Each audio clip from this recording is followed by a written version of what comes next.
My name is Mark Evans. I'm 54 years old. And until that Monday morning, I was the senior systems analyst at Horizon Solutions in Austin, Texas. For 17 years, I was the quiet engine that kept everything running in the background. From the days of dial-up connections to the company's migration to cloud infrastructure, I was there, working late nights, weekends, holidays, never asking for much in return. No one expected what happened that day, not even me. I got called into a meeting with my boss, Chris Turner. HR was already there, Laura Mitchell, sitting quietly with a manila folder on the table. That's when I knew. Mark, we're eliminating your position, effective immediately. Please have your desk cleared out by the end of the day. Chris said it flatly, like he was reading off a lunch order. I didn't argue, didn't ask why, just nodded. I understand, I said. I walked out without another word, no scene, no raised voice, just quiet acceptance.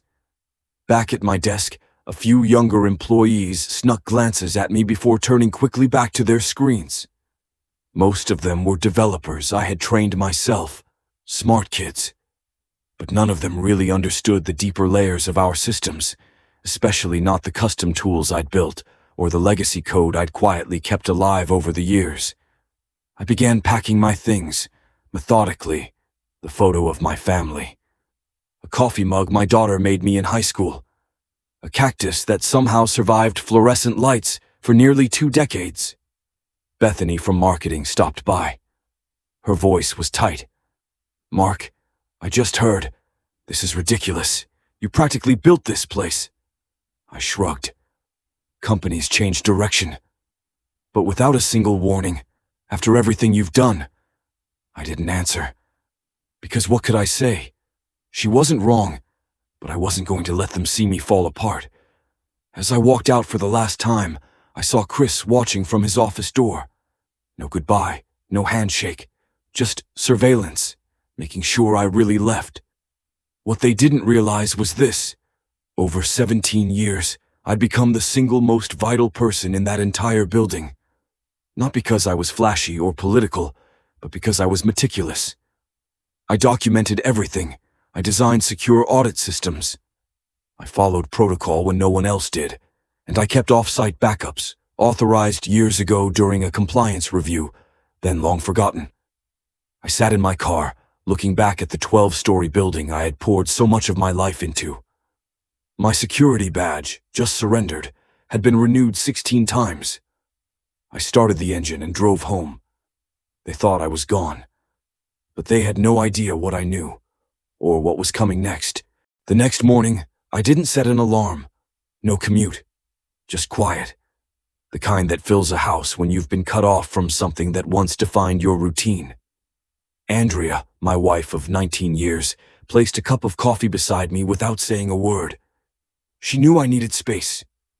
After she left for the store, I went to my home office, unlocked the bottom drawer of my desk, and pulled out a flash drive, one of several I'd quietly maintained over the years.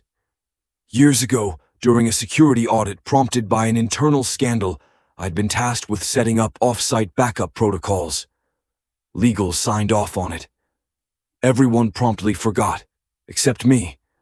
I plugged it in. What I found wasn't just a trail, it was a blueprint for something far bigger than I expected. It started small. During a routine scan months earlier, I had flagged some unusual transactions in our financial system, monthly payments to a vendor I'd never heard of, Skyline Partners LLC. At first glance, they looked legitimate. Software licensing fees, information technology services. But the amounts? They didn't line up with our actual contracts. So I dug deeper. Skyline Partners had been registered just a year earlier to a mailbox at a UPS store. No employees, no website. But nearly $1.8 million had been paid to them over the past 18 months. I pulled up our vendor approval records. The trail led directly to Derek Carter, our CFO.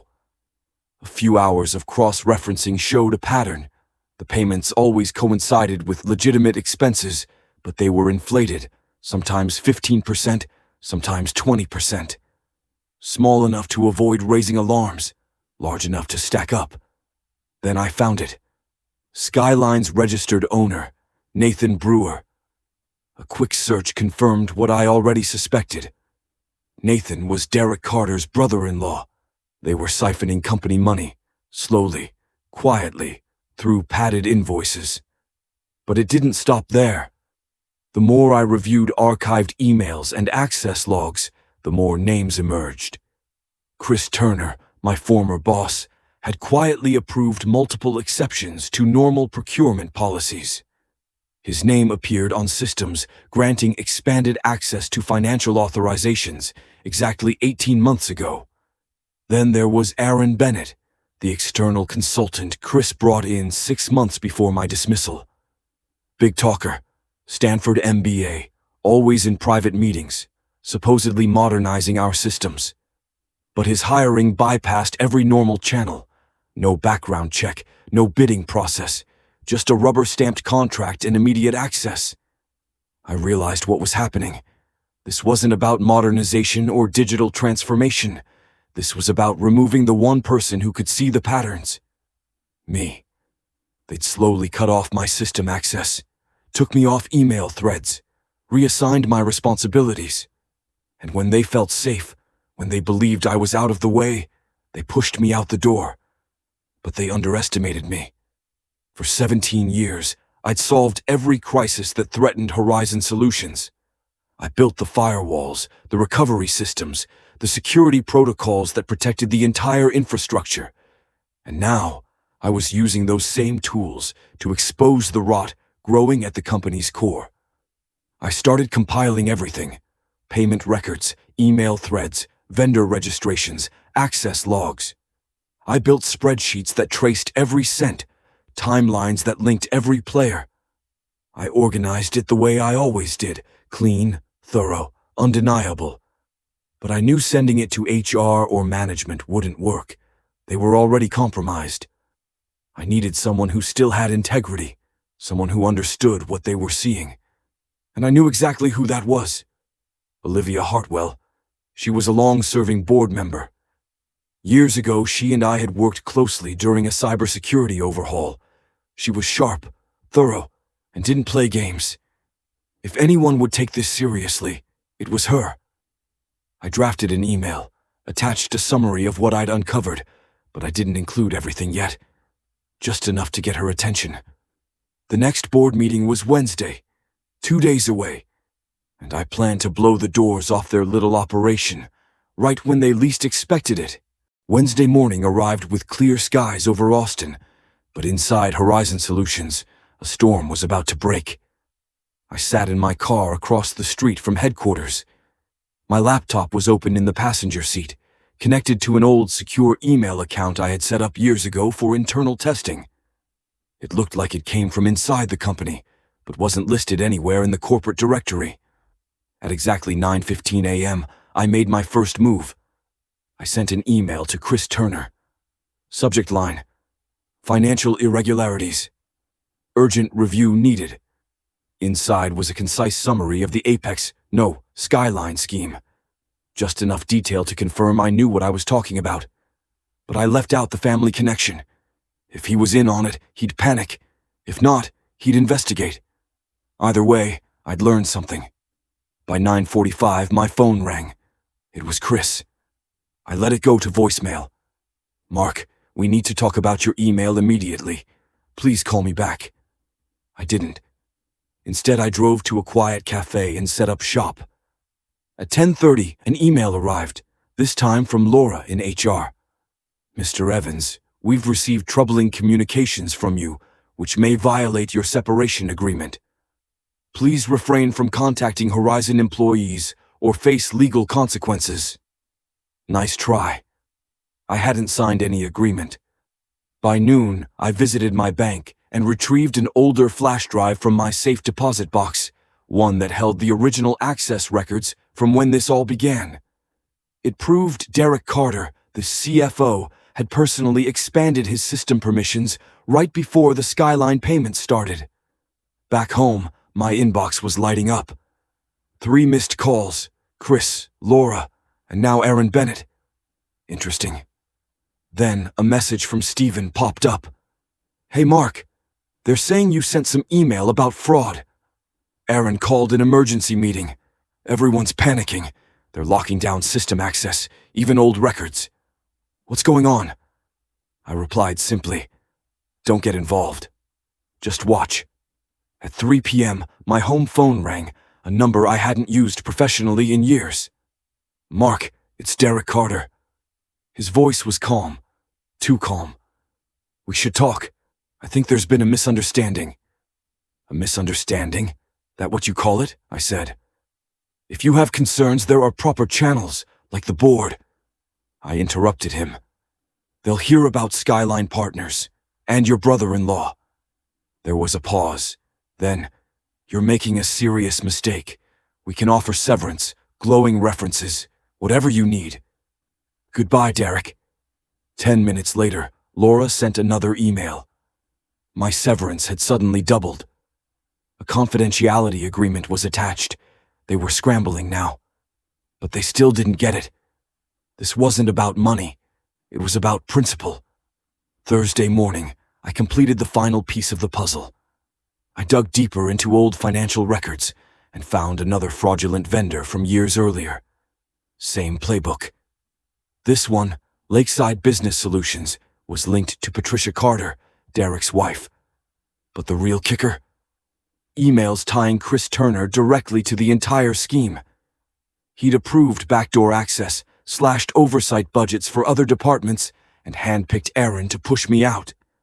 The elegant little embezzlement ring had stolen over $4.3 million in 3 years. By that afternoon, I met with Olivia Hartwell in a quiet public park. I handed her a sealed envelope and a flash drive. This contains everything. Names, dates, evidence. I'm not looking for my job back. I just want this to be seen. She studied me. Why come to me? Because you're the only one on that board who ever asked real questions. That night, I scheduled an email to be sent to all 10 board members at 8 a.m. Friday morning, 15 minutes before the Emergency Finance Committee meeting. Subject line: before you approve. Q2 bonuses. Read this. Attached was my full report. Friday came. I sat on my porch, coffee in hand, as the neighborhood woke up. At 8:17, my phone began buzzing. Board members, assistants, legal. By 9:30, I got a text from Steven. Police are here. Derek, Chris, and Aaron are being questioned in conference rooms. What did you do? I didn't answer. I just watched.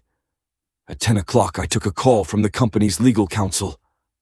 Mr. Evans, the board is taking this very seriously. Several executives are on administrative leave. We'd appreciate your cooperation.